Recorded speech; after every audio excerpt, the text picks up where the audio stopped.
Përshëndes gjithëve, faleminderit për praninë. Jemi të nderuar sot me praninë e profesorit të ndashur Emin Kabashit. Faleminderit profesor. Desha të them pak fjalë për krijimtarinë e profesorit. Mendoj që krijimtaria ti ndahet në 3 aspekte, edhe krijimtaria në fakt edhe veprimtaria. Aspekti i parë është letërsia krijuese, artistike. Romanet, kryesisht romanet, por edhe dramat. Aspekti i dytë janë monografitë shkencore, me përqendrim do thot në krijimtarinë e Erenim Deradës dhe të Lazush Pradecit, pastaj Ismail Kadarez dhe emrave të shuar të letërsisë shqipe përgjithsisht. Aspekti i tretë i veprimtarisë është veprimtaria çlirimtare, ku përfshihen monografitë kushtuar luftës çlirimtare dhe dëshmorëve të kombit, plus angazhimet e tjera në këtë drejtim. Sot jon edhe përmes emisioneve, ose ndihmën që ka edhe në emisione. Sot profesori do të mbajë një ligjërat për krijimtarinë e Ismail Kadarezit, sidomos për aspektin e historisë në krijimtarinë e Ismail Kadarez. Për të mos të quar më gjatë, ja japim fjalën profesorit. Po, qartë.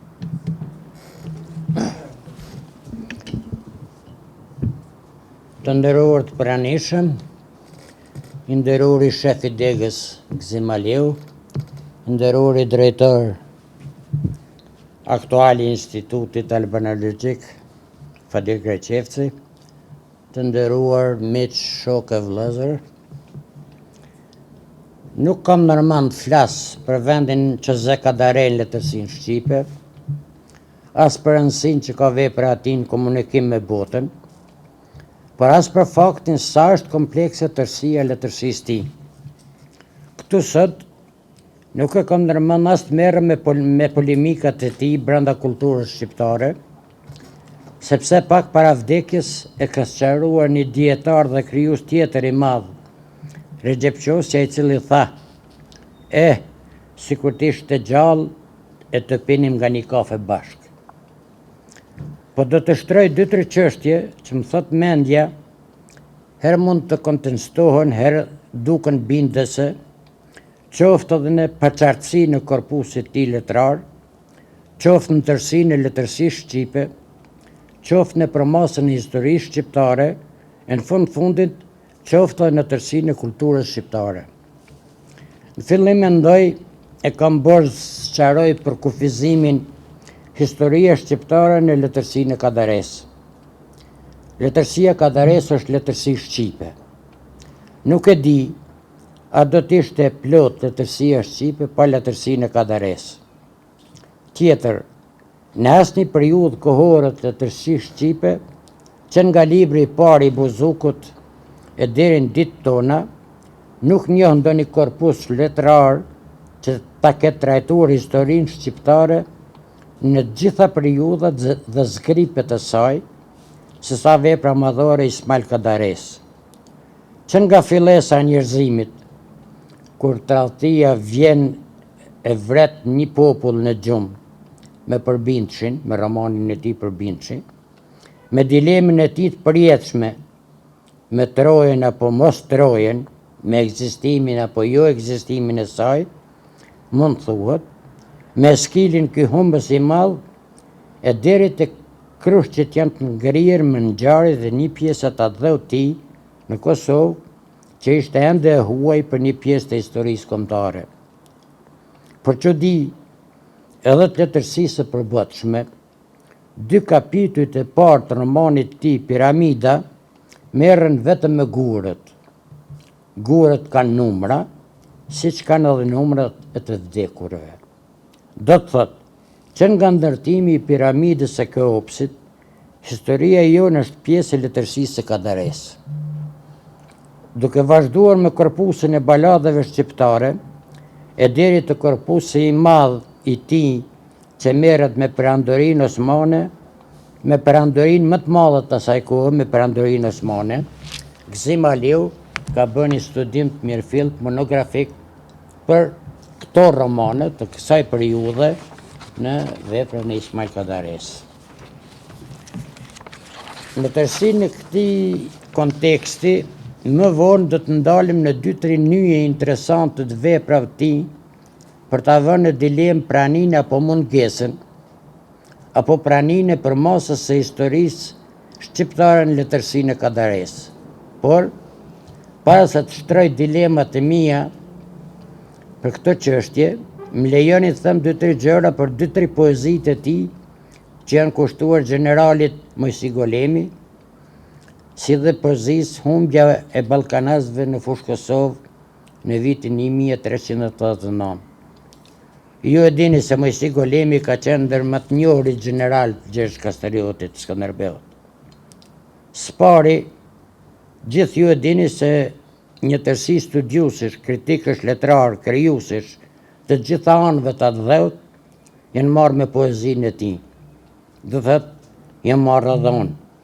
Sot po e bëj publike para jush se unë kam diplomuar në fakultetin atëhershëm filozofik me temën Vertikalja dhe horizontalja kombëtare në poezinë e Ismail Kadares. Mentore kam pasur profesorin Recep Qosja dhe profesorin Martir Latif Berishën. Ky punim është botuar në 2 numra të revistës Jehona të Shkupit, që për fat keq më janë djegur si shumë shka në bibliotekën time dhe nuk i kam ma. Por me këtë rast duhet të ju rikujtoj një epizod vogël. Derisa përgjigjesha para komisionit ku mungon të Recep Qosja, që duhet ishte, në cilin ishin Ganilo Boteni dhe Isak Shema, në salë hyn profesor Recep Qosja. Nuk e di se shka kanë folur ata të vogël me njëri tjetrin, sidomos me profesor Latif Berishën, por e tha publikisht kur po boj gati të dilte nga salla. Lere një djalin, sa e një mjaft mirë poezinë e Kadares. Nuk zgjati më shumë as mbrojtja ime e temës.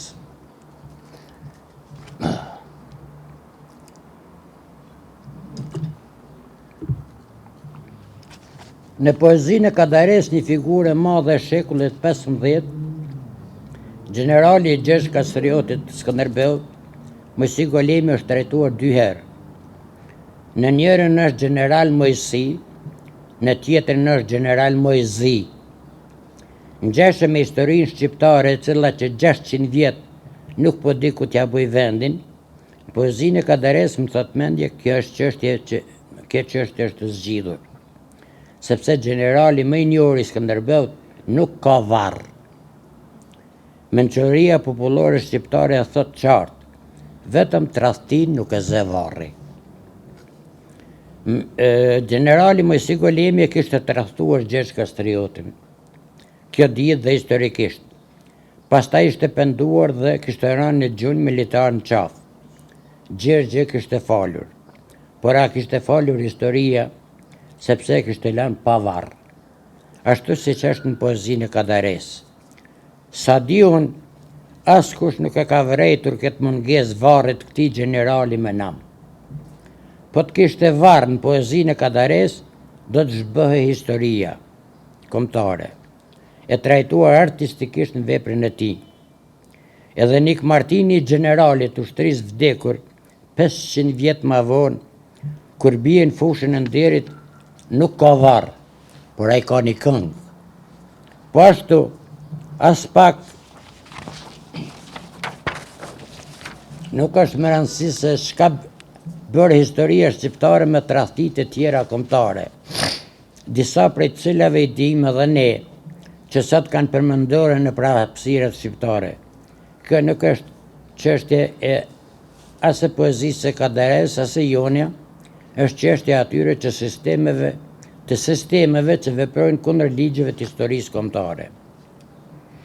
Përmendoren më të mirë të dashurisë ja kanë ngritur Gjirokastër thot Alan Boske për romanin e tij Kronik Ngur. Mirë po, që në motive me djell, një vepër e tij, me poezi, kur shkruan për Gjirokastrën, Ismail Kadares shkruan edhe për qytetin e Veriut me ftyrë të përgjakur Gjakovën. Kjo ftyrë e përgjakur e Gjakovës dëshmon se atë dheu i Kadares ishte gjysma dhej, sepse mungon të Kosova. Me këtë çështje nuk është marrë historia e shqiptarëve, as pas luftës së ushtrisë çlirimtare të Kosovës.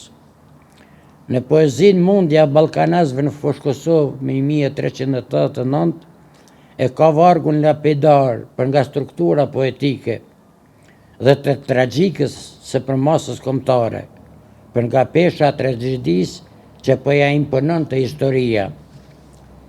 E ka vargun: si do të marr malli të pjellni një poezi me det.